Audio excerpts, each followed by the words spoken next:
అందరికీ నమస్కారం. భక్తివాహిని ఛానల్కి స్వాగతం. ఇప్పుడు మనం ఈరోజు పంచాంగం కోసం తెలుసుకుందాం. మరిన్ని ఆధ్యాత్మిక విషయాలు తెలుసుకోవడానికి మా ఛానల్ను సబ్స్క్రైబ్ చేసుకోండి. ఈరోజు తేదీ ఏప్రిల్ 25, 2026 శనివారం. శ్రీ పరాఘవనామ సంవత్సరం, ఉత్తరాయణం, వసంత ఋతువు, వైశాఖ మాసం, శుక్లపక్షం.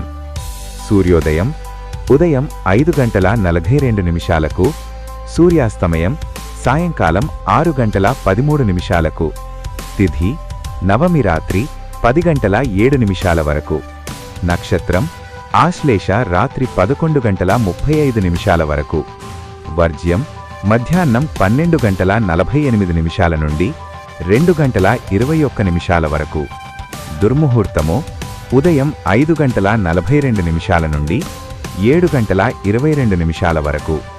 అమృతకాలం రాత్రి 10:03 నుండి 11:35 వరకు. రాహుకాలం ఉదయం 9 నుండి 10:30 వరకు. యోగం అతిగండ తెల్లవారి 3:02 వరకు. కరణం బాలువ ఉదయం 10:56 వరకు. సూర్యరాశి మేషం, చంద్రరాశి కర్కాటకం. సర్వే జనా సుఖినో భవంతు.